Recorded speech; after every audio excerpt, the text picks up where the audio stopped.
I'm with the National Press Club here, and we're very fortunate today in having Congressman Greg Walden, chair of the Republican Congressional Committee, a post to which he was unanimously elected by his peers in 2012.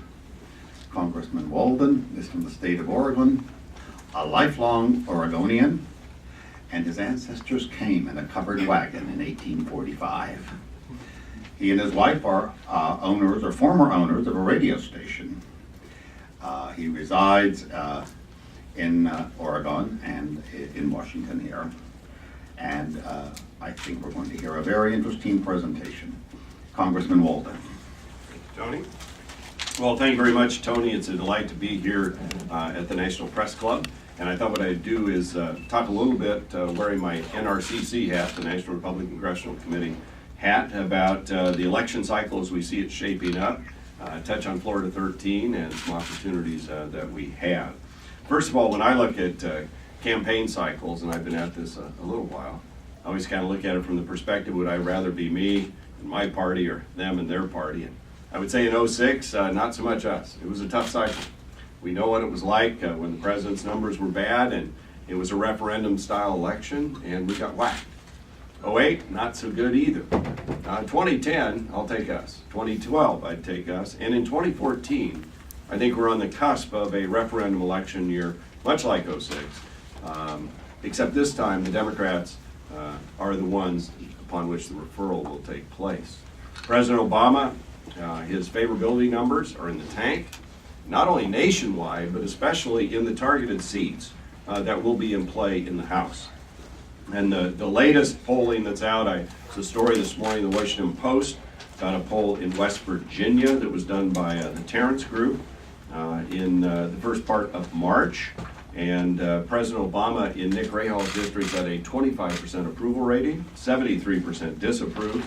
And our candidate, Evan Jenkins, a Democrat state senator turned Republican who's been campaigning nonstop, actually leads Rahal in this poll 54-40, a 14-point lead right out of the box. Rahal's image is upside down, 44-49.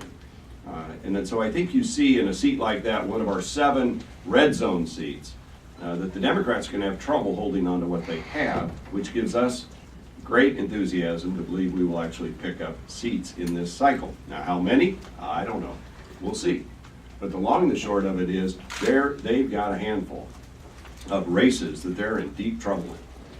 And if you look at the red zone, those are the 7 seats that George Bush won, that John McCain won, and that Mitt Romney won, but in which a Democrat also won. 2 of those 7 now have decided to depart.